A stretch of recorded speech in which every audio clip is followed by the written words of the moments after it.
Perkenalkan, nama saya Nadila Wayuni, NIM 17030-217, kelas D, Ilmu Dakwah, Prodi Ilmu Komunikasi, Fakultas Sastra Budaya dan Komunikasi. Judul ceramah yang mau saya angkat adalah tentang persaudaraan Islam. Assalamualaikum warahmatullahi wabarakatuh. Alhamdulillahillazi amara bitta'awuni bainan nasi ajma'in. Wassalatu wassalamu ala Muhammadin abdillahi wa rasulihi imamil mursalin, amma ba'du. Hadirin yang berbahagia, untuk itu marilah kita ucapkan puji syukur kepada Allah Subhanahu wa Ta'ala yang telah melimpahkan rahmat dan karunia-Nya sehingga kita dapat berkumpul dalam majelis seperti ini, baik secara langsung maupun secara virtual, untuk membahas ketinggian syariat Islam, sehingga semoga acara ini diberi kemaslahatan dan diridhoi oleh Allah Subhanahu wa Ta'ala. Amin. Salawat dan salam kita ucapkan pula kepada Nabi junjungan kita, Nabi Muhammad Sallallahu Alaihi Wasallam, dan juga tidak lupa kepada segenap keluarga, sahabat, dan orang-orang yang senantiasa mengikuti petunjuk beliau dan tetap istiqomah. Islam adalah agama yang memberikan cinta, kasih sayang, dan menjunjung tinggi nilai persaudaraan.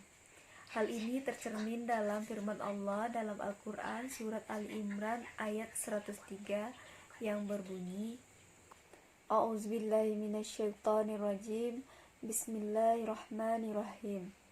Wa'tasimu bihablillahi jami'a wa la tafarraqu waskuru ni'matallahi 'alaikum iz kuntum a'da'a fa'affa baina qulubikum fa'asbahtum bi ni'matihi ikhwana, yang artinya, berpegang teguhlah kamu kepada tali Allah dan janganlah kamu bercerai-berai, dan ingatlah nikmat Tuhan kepadamu yang ketika kamu bermusuhan dahulu, maka Allah menjinakkan antara hatimu dan menjadikan kamu karena nikmat Allah orang-orang bersaudara. Untuk menguraikan ayat tersebut, kita kembali menengok pada masa jahiliyah, di mana pada masa itu terdapat banyak sekali bani, sehingga sering terjadi peperangan antar suku. Untuk itu, Allah mengutus Nabi Muhammad SAW untuk menyebarkan syariat agama Islam, dan pada saat itu juga Allah menyatukan hati mereka. Dalam ukhuwah Islamiyah, persaudaraan tidak memandang suku, warna kulit, ras, dan sebagainya, tetapi yang membedakan antara mereka adalah iman mereka masing-masing di mata Allah Subhanahu wa Ta'ala. Hadirin yang berbahagia, untuk itu perlu kita mensyukuri nikmat persaudaraan ini dengan senantiasa menjaga keutuhan, kerukunan antar sesama orang mukmin. Hal itu dapat dilakukan dengan cara menasihati, mengasihi, dan saling menolong antar sesama mukmin. Untuk itu, seperti ibarat laksana anggota tubuh, yang apabila anggota tubuh satu yang sakit, maka anggota tubuh satu yang lainnya juga merasakan sakit. Demikianlah yang disampaikan oleh Rasulullah SAW. Namun pada saat ini apa yang diharapkan tidak sesuai dengan realita yang ada, di mana orang-orang tidak lagi mementingkan orang lain karena mereka hanya mementingkan diri sendiri, bersikap masa bodoh.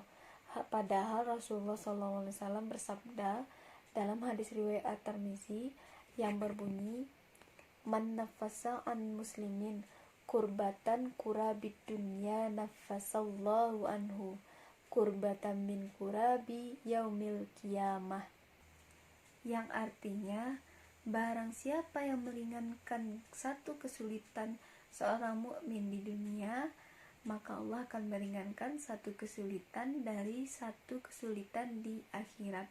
Hadis riwayat At-Tirmizi. Sebenarnya masih banyak sabda Rasulullah lain yang menjadi acuan untuk kita memperkuat persaudaraan Islam. Tidak hanya sabda Rasulullah yang disebutkan di atas tadi, maka sabda Rasulullah lain menjelaskan bahwa kita dianjurkan untuk terus memiliki rasa kepekaan sosial dan perhatian kepada masyarakat di sekitar. Hal tersebut sangat dianjurkan oleh Rasulullah Shallallahu Alaihi Wasallam. Kemudian Rasulullah Shallallahu Alaihi Wasallam sangat mengecam orang-orang yang merasa masa bodoh dan tidak tahu menahu dengan orang-orang di sekitarnya, entah itu tetangganya atau orang-orang terdekatnya. Hal ini jika ditelaah lebih lanjut, iman kita di mata Allah tidak ada apa-apanya bila kita merasa masa bodoh dan tidak peduli, tidak memiliki kepekaan sosial terhadap sesama atau orang-orang di sekitar kita. Bahkan beliau bersabda dalam hadis riwayat Muslim bahwa yang artinya, jika engkau masak, maka perbanyaklah masakan air tersebut dan bagikan kepada tetanggamu. Saudaraku kaum muslimin, dikisahkan pada saat itu ada seorang ahli ibadah dari umat Musa yang rajin beribadah. Dia juga taat kepada Allah, berdoa kepada Allah, selalu berzikir, memohon ampun, dan juga menjauhi segala kemaksiatan dan segala bentuk keburukan. Orang tersebut kemudian menanyakan kepada Nabi Musa dengan berkata, "Hai Musa, apakah saya akan masuk surga ketika saya sudah beribadah dan menyembah Allah?" Lalu Musa bertanya kepada Allah dan firman-Nya, "Wahai Musa, katakan kepada orang itu bahwa ia akan masuk neraka karena dia adalah orang yang sama sekali tidak mementingkan orang-orang di sekitarnya atau masyarakat."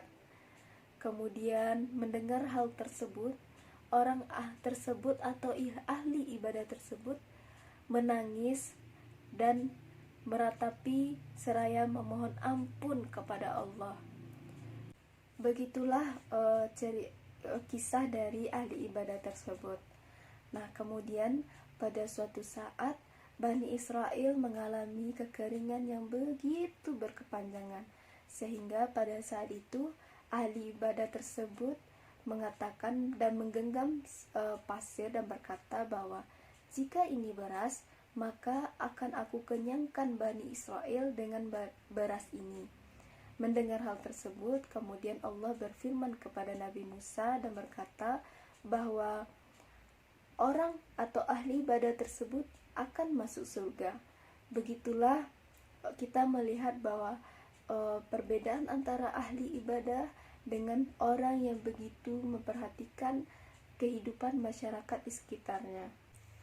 Saudara-saudaraku yang dimuliakan oleh Allah, marilah kita saling tolong-menolong antar sesama, saling membantu ketika kesedihan dan kekurangan, saling mengasihi dan mengubur dalam-dalam sifat sombong, egois, dan hanya mementingkan diri sendiri. Untuk itu, jika kita sudah melakukan hal tersebut, insya Allah kita berada di jalan yang sesuai dengan syariat agama. Kiranya cukup yang saya sampaikan pada kesempatan kali ini. Mudah-mudahan apa yang saya sampaikan ini dapat menambah kualitas iman kita di mata Allah Subhanahu wa Ta'ala. Wallahu wa yahdina wa yahdikum ala sawa'is sabil. Wassalamualaikum warahmatullahi wabarakatuh.